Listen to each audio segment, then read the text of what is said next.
자, 오늘 수업은 17페이지이고요. 예, 길모퉁이에서 만난 사람이라는 뭐에 대해서 공부해 볼 거냐? 소설입니다. 소설. 예, 여러분들 이거 가끔 여러분들이 놓치시는 것 중에 하나는 뭐냐라고 했을 때 17페이지.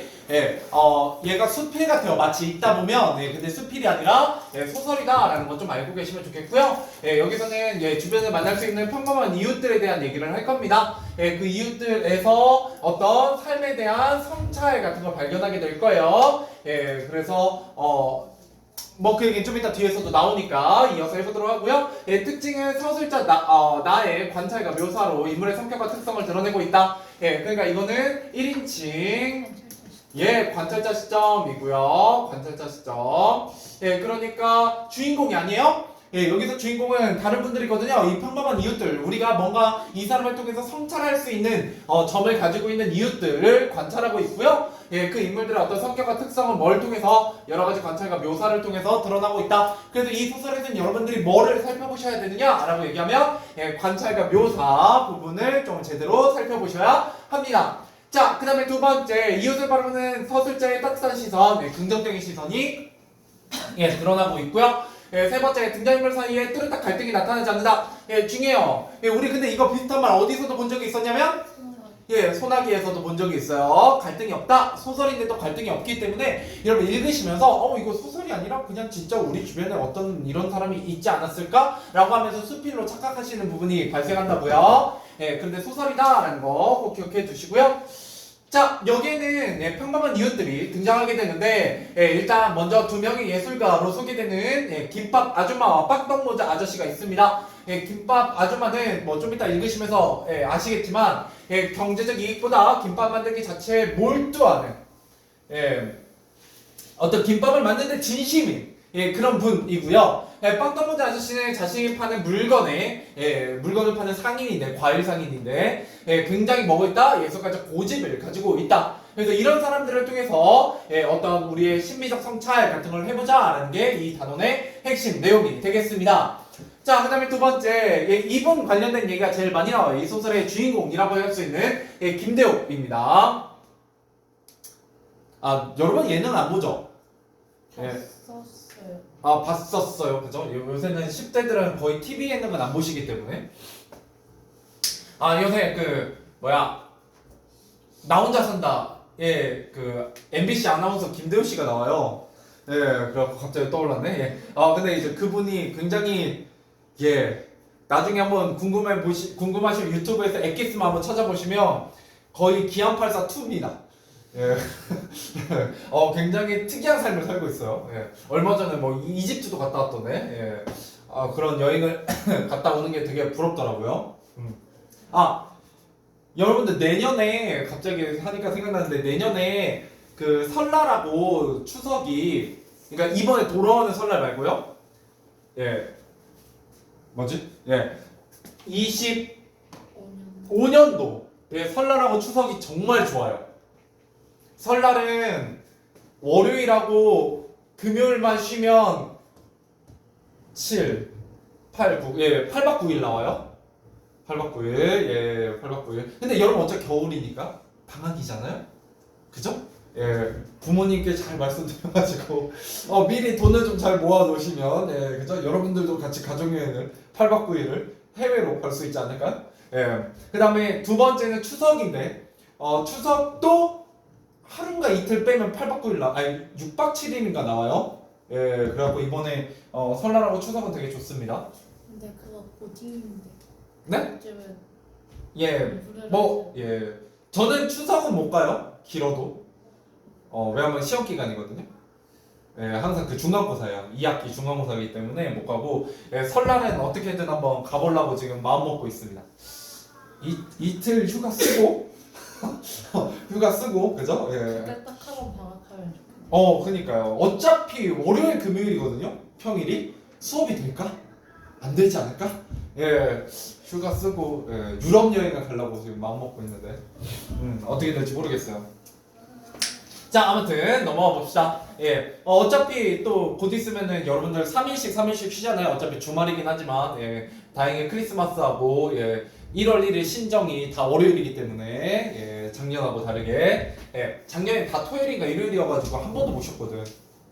예, 근데 이번엔 되게 좋아요. 자, 가보도록 할게요. 계속해서. 자, 그래서 아무튼 김대호 씨인데 삶의 의미가 느리지만 성실한 태도를 통해 정신없이 바쁜 세상 살고 있는 우리를 돌아보게 한다. 예, 두 가지 미덕이 있어요. 하나는 느려요.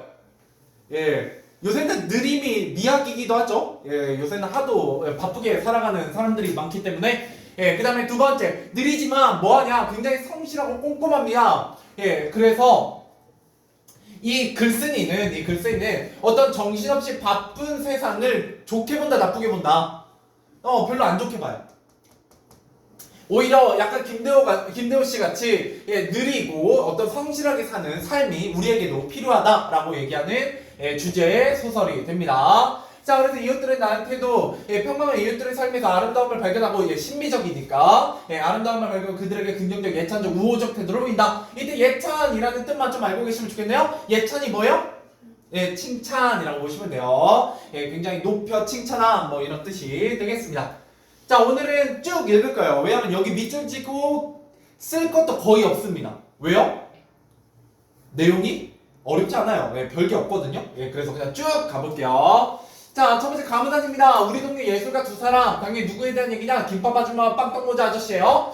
자, 북한산 자락에 둘러싸여서 예, 사셨죠. 웅장한 자연의 작품을 감상하며 살 수 있는 우리 동네에 오면 예술인들을 많이 만날 수 있다. 실제 동네다, 가짜 동네다. 가짜 동네예요. 이거 소설입니다. 말했잖아요. 이게 헷갈린다니까? 읽다 보면 이게 여러분 제가 소설을 여러 번 말했는데 소설 아닌 것처럼 느껴져요. 왜? 실제 지명이 나와서 그래요. 자, 우선은 예, 미술관에 두 개나 있어 자연 화가들이 예, 자주 모이고 그림을 좋아하는 미술 애호가들의 발길도 졌다. 그런가 하면 소설가나 시인들도 우리 여러 명이 예, 동네에 주민등록을 얹어놓고 있다. 자, 자리를 잡고 살고 있는 그들이 얼마나 동네 예찬론을 펼쳤는지 앞으로 이 동네로 이사오겠다고 예, 마음먹은 소설가나 시인도 부지기수다. 자, 그 밖에도 음악이나 방송 혹은 언론에 종사하는 사람들도 가끔씩 만나게 되는데 나로서는 그들이 근방에 사는 사람들인지 아니면 방문객들인지는 알 도리가 없다. 다만 다른 곳에 비해서 예술인이라고 부를 수 있는 사람들과 자주 부딪히게 되는 것만은 사실이다. 자, 우리 동네에 대해서 소개하고 있고요. 우리 동네는 어떤 동네다? 예술가들이 많이 찾는 동네다 라고 얘기하고 있습니다. 아마 그 이유는 북한산 자락에 있으면서 미술관이 두 개나 있고 그죠? 뭐 이러지 않을까라고 얘기하고 있어요. 자, 남문단입니다. 자, 우리 동네의 또 하나의 특색은 규모가 작은 카페들이 아주 많다는 것이다. 그래서 흔히 동네 앞 큰 길을 우리는 카페거리라고 부른다. 일일이 세워보지 않아서 장담은 못하겠지만 적어도 수십 개의 이르는 작고 아담한 카페들이 길 양쪽에 늘어서 있고 각각 내려걸고 있는 상호들은 또 얼마나 예술적인지 카페 간판들을 쭉 읽다 보면 흡사 한 편의 서정시를 감상하는 기분이 되곤 한다. 규모 작은 여러 카페들이 있는 우리 동네에 대한 얘기입니다. 자, 다음 단. 자, 그것을 자주 찾는 그 동네 선배들의 말씀에 의하면 이들 카페의 주 고객들은 거의가 쟁이라고 했다. 일부러 먼 곳에서 찾아오는 쟁이와 근처의 쟁이들로 밤마다 북적거리는데 그 외에도 술 좋아하는 대학 교수들까지 합세하여 그 많은 카페의 주인들을 먹여 살린다는 것이었다. 계속 가볼게요. 자, 예술적인 동네 분위기 때문에 카페들이 많이 생겨났는지 아니면 카페들이 많아서 예술인들이 많이 모이는 것인지 그 앞뒤 연결사항은 나도 잘 모르는 일이다. 하지만 이곳 카페들이 술 좋아하는 빈약한 주머니 사정에 쟁이들을 넉넉하게 포용하고 있는 것을 보면 퇴폐와 활락으로 눈살을 찌푸리게 하는 여느 술집들과는 여러모로 다르다는 것은 분명한 사실이다. 우리 동네에서는 카페조차 예술적인 것이다. 람다. 자, 이제까지 나는 우리 동네 예술적인 분위기에 대하여 긴 설명을 했다. 물론 끝없는 자기 극복과 한없는 자기 단련으로 고통의 창조 작업을 하고 있는 예술인들이 많이 보인다는 얘기도 했다. 하지만 이제 여기까지는 우리 동네 소개고요. 이제 진짜 하고 싶은 말은 여기에요. 자, 내가 하고자 하는 예술가 이야기는 지금부터가 시작이다. 나는 내게 감동을 준 두 명의 예술가들에 관해 말하려고 여태까지 긴 서두를 펼치고 있었던 셈이다. 자, 이 두 명의 예술가들이 만드는 작품은 어떤 것이고 또 그들은 어떤 생활을 하고 있는지에 대해서는 지금부터의 이야기가 말해줄 것이다. 그 전에 한 가지 미리 말해두는 바이지만 이 두 사람의 예술가들을 보고 싶다면 언제라도 우리 동네에 오면 된다. 그들은 이 동네의 한가운데서 매일같이 성실하고 끈질기게 자신의 진지한 예술에 몰두해 있으니까 어때요? 말투도 말을 건네는 듯한 말투고요. 마치 자기가 경험한 듯이 말하고 있죠. 그래서 소설 같지 않다라는 거예요. 자, 첫 번째 핵심 포인트입니다. 이 글의 서술자 자신이 살고 있는 동네와 이웃의 모습을 누구의 시선으로? 고맙습니다. 관찰자의 시선으로 관찰하는 나이고요. 자, 내가 살고 있는 동네의 특징, 북한산 자락이 둘러싸여 자연이 아름답고요. 예술인이 많이 찾고 규모가 작은 카페가 많이 있어요. 그래서 어떤 분위기가 펼쳐져 있느냐라고 하면 사적적인. 예술적인, 서정적인과도 같은 말이긴 합니다. 비슷한 말이긴. 그래서 동네 소개를 했어요. 첫 번째, 미술관이 2개 있다. 북한산 자락이 있다. 예술가들이 많이 모인다. 두 번째, 카페가 많다. 작고 작은 아름다운 카페가 많다. 세 번째, 그래서 우리 동네에 두 예술가가 있다. 뭐 이런 얘기를 하고 있냐. 자, 두 예술가 누군지 한번 보도록 하죠. 자, 망단자. 우선 그 첫 번째 예술가. 자, 그이는 늘 흰 가운을 입고 있다. 그리고 여자이다. 이렇게 말하면 여기 조각가를 상상할지도 모르겠다. 아니, 그 짐작이 맞을지도 모른다. 그이가 빚어낸 작품도 일종의 조각이라면 조각일 수도 있다. 그이는 매일 아침 9시에 일터로 나와서 다시 저녁 9시가 되면 가운을 벗고 집으로 돌아간다. 일터에서의 그이는 다소 묵묵하고 뻣뻣하다. 남하고 싱거운 소리를 나눈 일도 거의 없다. 잘 웃지도 않는다. 오히려 늘 화를 내고 있는 것처럼 보이기도 한다. 그런 얼굴로 그이는 늘 일을 하고 있다. 그이가 만든 작품은 불티나게 팔리고 있으므로 하기야 쉴 틈도 많지 않다. 묵묵히 일만 하고 있는 그 일을 우리는 김밥 아줌마라고 부른다. 이 사람이 빚는 조각은 김밥이죠. 자, 따라서 그이가 만드는 작품은 자연히 김밥이라는 이름을 가지고 있다. 하지만 그이의 김밥은 보통 김밥과 아주 다르다. 언제 먹어도 그이만이 낼 수 있는 담백하고 구수한 맛이 사람을 끌어당긴다. 그이의 김밥은 절대 맛을 속이지 않는다. 3단, 김밥 아줌마는 작품을 만들 때 사람들이 보고 있으면 막 화를 낸다. 이상한 사람이죠? 자, 누군가 쳐다보면 마음이 흔들려서 실패작만 나온다는 것이다. 김밥을 알고 있을 때는 누가 무슨 말을 해도 들은 척을 하지 않는다. 한 번 더 말을 시키면 여지없이 성질을 내며 일손을 놓아버린다. 그이는 파는 일엔 전혀 관심이 없고 오직 김밥을 만드는 그 행위에만 몰두해 있는 사람처럼 보인다. 역시 어떤 특징을 가지고 있다? 몰두하고 있다라는 거고요. 이 몰두가 바로 뭐냐면 예술가적 면모예요. 그죠? 보고 있으면 화를 내고요. 그죠? 사람들이 보고 있으면 막 화를 내고. 그죠? 김밥 알고 있을 때 누가 말을 해도 들은 척도 하지 않아요. 이게 바로 몰두하고 있다라는 걸 드러내죠. 계속 가보죠. 언제가 나도 무심히 김밥 만든 것을 구경하고 있다가 당했다. 쳐다보고 있으니까 김밥 옆구리가 터지는 실수를 당한다고 신경질을 내는 그이가 무서워서 주문한 김밥을 싸는 동안 멀찌감치 떨어져 있었다. 그러나 집에 돌아와서 먹어본 김밥은 그이에게 당한 것쯤이야 까맣게 잊어버리고도 남을 만큼 그 맛이 환상적이었다. 그 김밥은 돈 몇 푼의 이익을 위해 말아진 그런 김밥이 아니었다. 나는 그래서 그이의 김밥을 서슴지 않고 작품이라고 부른다 라는 거예요. 굉장히 담백하고 구수한 맛이 사람을 끌어당기는 맛이고요. 맛을 속이지 않고요. 그죠? 그 다음에 굉장히 그 맛이 환상적이고요. 그죠? 몇 푼의 이익을 위해 말아진 그런 김밥이 아니다라고 김밥을 설명하고 있네요. 자, 핵심 포인트입니다. 예술가적면 맛이 환상적인 김밥을 만들고요. 주변에 신경 쓰지 않고 오직 김밥을 만드는 행위에만 몰두하고 있어요. 즉, 경제적인 이익보다 김밥 만든 것 자체를 중요하게 생각하고 뭐를 다한다? 최선을 다한다 라는 거고요. 자, 그래서 김밥을 작품이라고 관찰자가 부르고 있는데 서술자가 예술가가 작품을 만든 것처럼 김밥을 만든 일에 몰두해 환상적인 맛을 김밥을 만들고 있기 때문입니다. 자, 문제 풀고 넘어가 보도록 하죠. 몇 번까지냐면 11번까지입니다. 11번까지 1번부터 11번까지 문제 풀어보세요.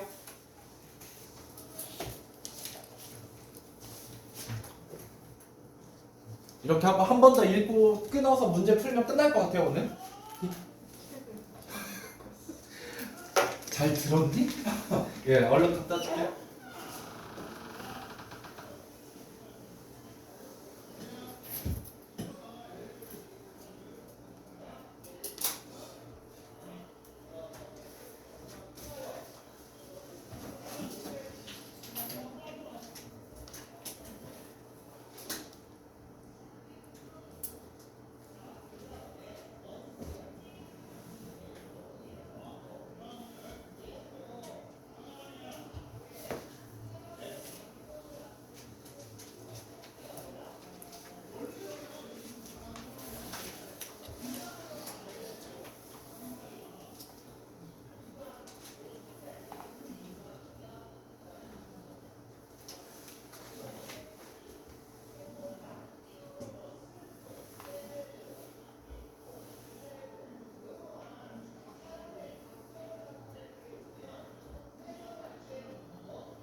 분석하기는 좀 빨리 할게요. 네, 뭐 어차피 문제 자체가 뭐 크게 어려운 건 없어서.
한 30초만 있다 했죠?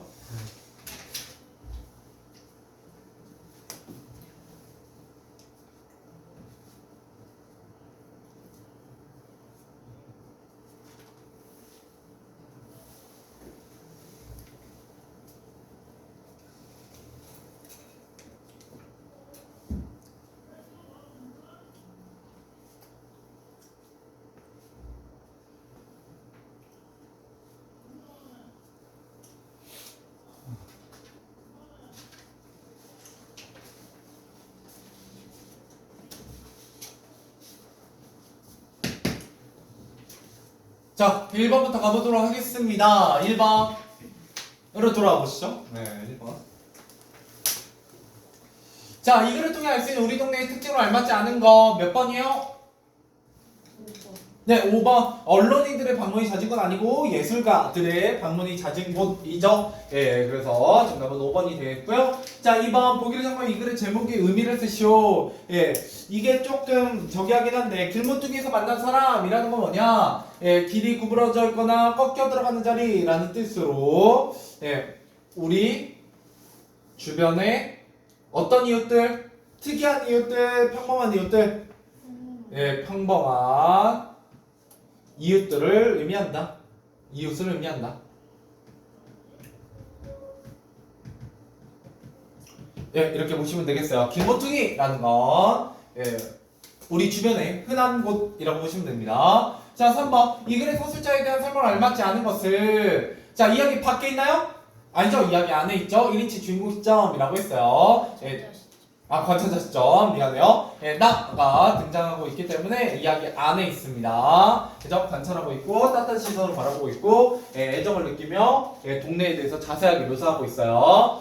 자, 4번입니다. 나가 말하고자 하는 동네의 분위기로 알맞은 것은 예, 정답은 4번이겠죠? 뭐 가장 어울리는 건 역시 예술가적 분위기라고 보시면 되겠고요. 자, 오늘 5번 A에서 이 글에서 하는 역할로 가장 알맞은 것이라고 했습니다. 자, 뭐냐면 5번이 되겠죠? 예, 이제 이야기를 본격적으로 시작하기에 앞서서 여기가 서두 부분이고요. 예, 그 서두 부분을 통해서 결국 내가 앞으로 이야기할 김밥 아줌마와 빵떡모자 아저씨에 대한 호기심을 불러일으키기 위해서 예, 이렇게 예, 설정하고 있는 거겠죠? 자, 넘어가보죠. 자, 6번의 공통된 특징을 쓰시오. 기억에. 예, 기억은 두 사람의 예술가들인데 예, 이것도 쓰기가 조금 뭐하긴 하겠네. 예, 자, 동네 한가운데에서 혹시 안 쓰신 분들은 동네의 한가운데에서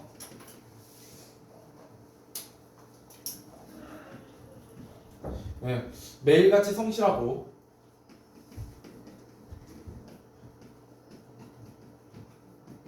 예, 성실하고 예, 끈질기게 예, 자신의 진지한 예술에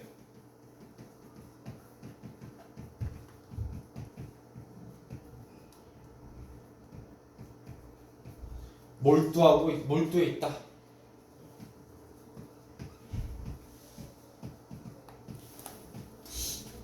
근데 이걸 이런 거 본다고 하면 어떻게 쓰지? 찾아 쓰는 것도 아니고? 예. 찾았어요. 뭐. 아 찾았으면 되나? 저 위에 써. 위에? 요거? 네. 마지막 줄? 네. 찾아 쓰시면 되긴 해요. 네. 그죠? 찾아 쓰시오라고 해야 맞지. 됐죠? 네. 항상 국어의 서술형은 제1원칙은 서술형을 본문에 찾아 쓰자라는 겁니다. 자, 그 다음 7번입니다. 마문화에서 타문화에 대한 설명을 알맞지 않은 것을 예찬하고 있다, 관찰하고 있다.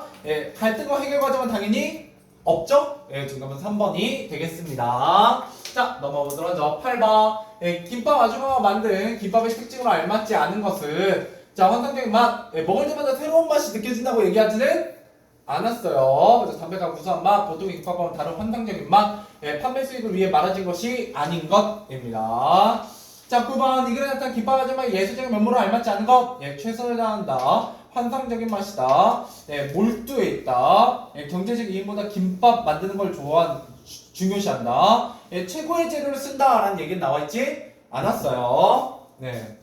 그 요리계에 큰 두 가지 그 쟁점이 있어요. 첫 번째, 요리라는 건 무조건 정말 좋은 재료로 본연의 재료 맛을 살려서 하는 것이 좋은 요리다. 나쁘지 않죠? 동의하시죠? 두 번째, 정말 훌륭한 요리란 조금 안 좋은 재료도 훌륭하게 맛을 내는 것이 좋은 요리다. 그것도 나쁘지 않죠? 예, 꼭 봐봐요. 좋은 재료를 사용했어. 그럼 당연히 좋아야 되는 거 아니야, 맛이? 그죠? 그게 정말 요리 실력이 뛰어난 걸까? 라고 생각할 수도 있죠. 그래가지고 요리계에서는 이 두 가지 쟁점이 가장 중요해요. 근데 둘 다 그럴듯해요. 네. 좋은 재료로 하는 게 당연히 먹는 사람에 대한 예의다라고 얘기할 수도 있고요. 좋은 재료를 쓰면 가격이 너무 비싸지니까 대부분의 사람들은 좋은 요리를 먹기 힘들잖아요. 예, 그러니까 조금 질이 떨어지고 싼 재료를 활용해서도 정말 훌륭한 맛을 구현해내는 것도 좋은 요리라고 할 수 있죠. 그죠? 예, 뭐 이런 것들 얘기할 수도 있어요. 갑자기 왜? 이거 얘기하다가? 본문하고는 아무 상관이 없고요. 그냥 쓸데없는 얘기한 거고요. 자, 10번. 자, 사문에서 김밥 아줌마가 만든 김밥에 대한 나의 긍정적인 평가가 단적으로 드러나는 표현을 찾아 쓰시오라고 했네요. 자, 뭐라고 생각한다? 김밥을 작품이라고 생각한다. 그래서 표현이라고 했으니까 그냥 작품만 쓰시면 되긴 해요. 표현이라고 했으니까 김밥을 작품이라고 표현하고 있습니다. 자, 그 다음에 11번. 그래서 이렇게 몰두해서 김밥을 어떤 경제적 이익보다 중요시하는 몰두해 있는 그것 자체에 신경을 쓰고 있는 이 김밥 아주머니는 무슨 정신을 지었다? 장인 정신. 쟁이죠, 쟁이. 쟁이. 넘어가보죠. 오늘은 이 두 번째 예술가까지만 읽고 문제 풀면 끝날 것 같아요. 생각보다 시간이 잘 가네. 자, 그 두 번째 예술가입니다. 그는 이제 막 59기를 넘은 남자이다. 50살이 넘었다라는 거죠. 하루도 빠짐없이 머리에 얹어놓고 있는 빵떡 모자와 아직은 듬직한 몸체, 그리고 늘 웃는 얼굴에 그이는 1년 12달 거의 빠짐없이 하루에 2차례씩 내가 사는 연립주택의 마당에 나타난다. 자식들의 결혼날이거나 아니면 길이 꽁꽁 얼어붙다 오르막인 이곳까지 트럭이 못 올라온다. 한겨울 며칠을 제외하며 오전 10시 무렵과 오후 4시경에는 어김없이 주홍휘장을 두른 그의 트럭을 볼 수가 있다. 자, 그가 등장하는 모습은 언제나 일정하다. 먼저 귀에 익은 바퀴 구르는 소리와 그와 함께 그가 운전하는 주홍 트럭이 언덕배 위로 올라온다. 차를 세운 다음에는 얼른 확성기를 들고 운전석에서 뛰어내린다. 빵떡 모자를 쓴 그는 확성기에 대고 자신이 심혈을 기울여 골라온 물건의 이름을 하나하나 부른다. 양파나 버섯이 있어요. 싱싱한 오이와 배추도 있어요. 엄청 달고 맛있는 복숭아나 포도 있어요. 여러분 요새 이런 거 들어본 적 있어요? 거의 없죠. 대신 아마 그건 보셨을걸요? 특정 요일에 아파트에 장이 서는 건 아마 가끔 보신 적이 있을 거예요. 돌면서 하거든요. 여기 어디야? 풍경채는 화요일날 쓰고요. 혹시 이 동네 쪽에 사시는 분은 여기 휴먼시아가 아마 수요일날인가 쓸 거예요, 장이. 예, 뭐 이런 식으로 해서 돌아가면서 씁니다. 예, 옛날에는 그래서 트럭 가지고 이렇게 돌아다니셨는데 요새 못 돌아다녀요. 왜 그런지 아세요? 신고당. 예, 첫 번째는 보성방가. 예, 시끄럽다고 신고당하고요. 이거 방송 나오는 게. 두 번째 불법 주차했다고 신고당해요. 그래가지고 요새 많이 안 합니다. 저 진짜 어릴 때는 진짜 초등학교 때까지 뭐도 있었냐면 밤 한 9시 넘으면 이 겨울이잖아요. 그 메밀묵하고 찹쌀떡 파시는 분도 진짜 돌아다녔었어요. 예, 메밀묵 하면서 예, 쩌렁쩌렁하게 얘기하지 말고 막 아파트 단지에 울리거든요. 예, 그러면은 이렇게 주섬주섬 1,000원짜리 몇 장 갖고 와갖고 막 찹쌀떡 사서 먹고 예, 이거 이렇게 그 플라스틱 그 이렇게 엿 같은 거 들어있는 그 거기에다 찹쌀떡 줬었거든요. 예, 그랬었는데 지금도 과일 테러 같은 데 오죠. 가끔 있죠. 예, 가끔이 아니라 좀 자주 오죠. 다 좋아요. 그 동네는 예, 이게 동네마다 좀 달라요. 예, 여기 수성동하고 여기 아마 미장동 사시는 분들은 잘 못 볼 거예요. 소름도. 소령동은 아직 좀 돌아다녀요. 저도 소령동 살 때는 좀 돌아다니더라고요. 삼북동 살 때는. 예. 저 예전에 어릴 때 삼북주공 살 때는 예, 그 메밀묵이랑 찹쌀떡 파신 분 돌아다녔다니까 초등학교 때. 예. 한 번인가 사 먹어본 적이 있던 것 같아요. 아 대신에 요새는 여러분 그걸 볼 수 있죠. 가끔 우리 군산에 이제 타코야키 파는 트럭. 예, 그거 좀 흔하게 보시고 있죠? 예. 그거라고 생각하시면 돼요. 예, 그런 거라고. 자, 차문화 계속 가보도록 할게요. 자, 그 다음에, 그를 기다리고 있던 이웃들이 하나둘씩 모여드는 것이다. 예, 언덕배기를 내려가서 또 버스를 타고 가야 이웃 동네의 시장이 나오는지라 이웃들은 대부분 그에게서 필요한 먹거리들을 사고 있다. 게다가 뜨내기 행상 트럭도 아니고 고정적으로 드나드는 단골이라 예, 물건만큼 믿고 사도 좋았다. 하기야 그에게는 자신의 트럭 안에 있는 온갖 야채와 과일이 국내 최고라는 자신이 차고도 넘치다. 굉장히 자신을 갖고 있어요. 김밥 아주머니의 키워드는 몰두였다면 이분은 자신감이야. 내 물건이 최고야. 자, 최고의 품격을 고집하고 있다는 장사에 대한 그의 소신은 그죠? 어떤 고집, 소신 이런 것들은 실제 있어도 과히 틀린 바는 없다. 자, 그는 오이 하나를 사는 순집을 채워도 이 오이의 산지는 어디이고 도매 가격은 또 얼마나 높은 최상품인가를 일일이 설명하느라고 늘 입이 쉴 새가 없다. 그뿐이 아니라 지난번에 사간 그 고구마 과일 꿀맛이었는지 엊그제 사간 배추로 담근 김치가 연하고 사각사각 난지도 고객들한테 끊임없이 확인한다. 그런 과정에서 행여 고객의 불만이 포착되기라도 하면 그는 아예 장사구모고 없이 그것의 규명에만 매달린다. 그 고구마가 달지 않은 것은 삶는 방법에 문제가 있었는지 아니면 그런 고구마를 도매시장에서 때운 자신의 안목이 모자라서였는지를 속 시원하게 판가름하지 않으면 직성이 안 풀리는 사람이 바로 주홍트럭의 주인인 빵떡모자 아저씨인 것이다.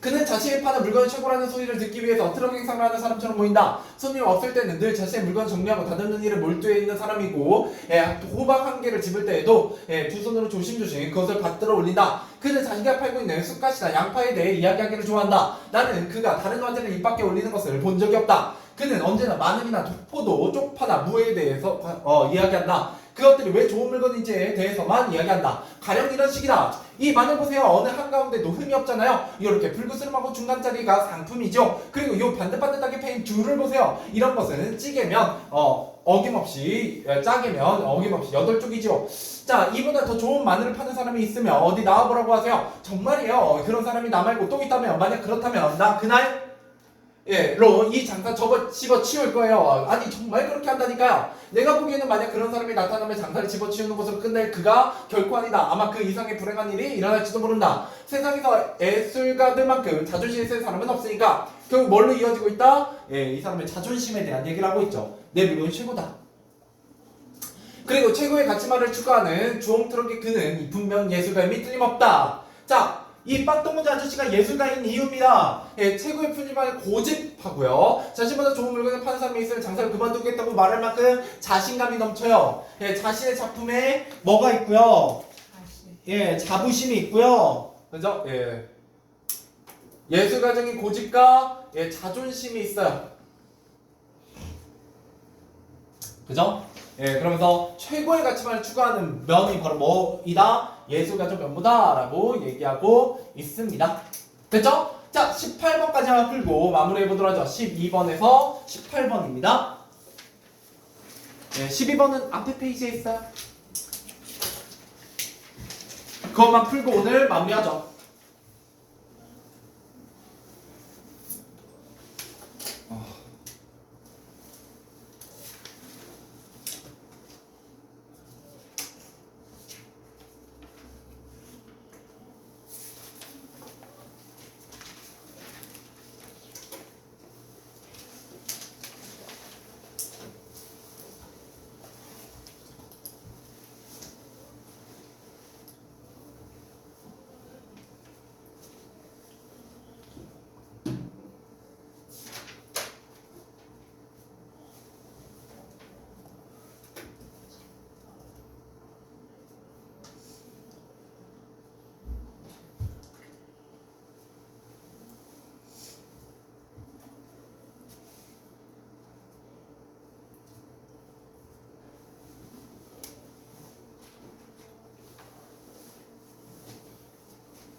네, 30초 정도 뒤에 하죠.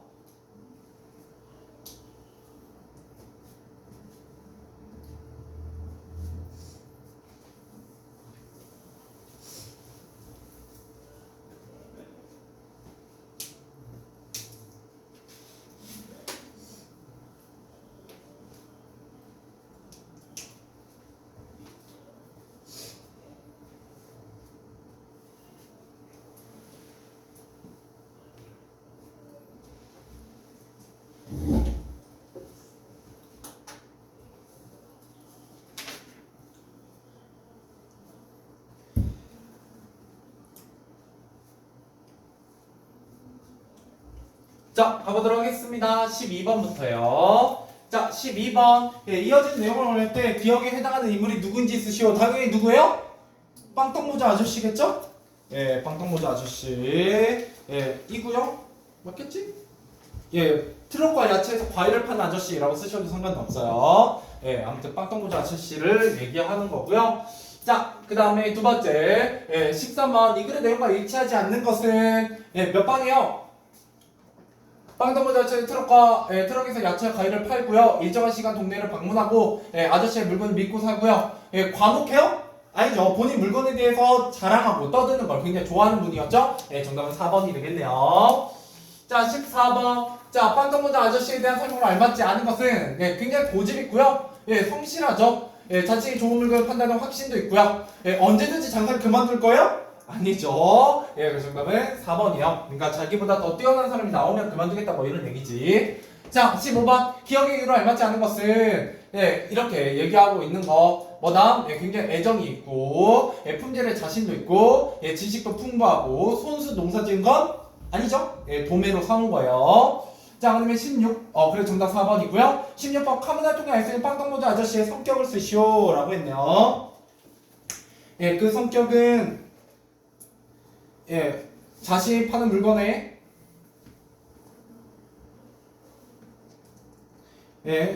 자신감과 자존심이 강하다. 정도가 되겠네요. 자신이 파는 물건에 굉장히 자부심이 있다. 뭐 이런 식으로 쓰셨으면 상관없습니다. 오늘은 여기까지 하죠.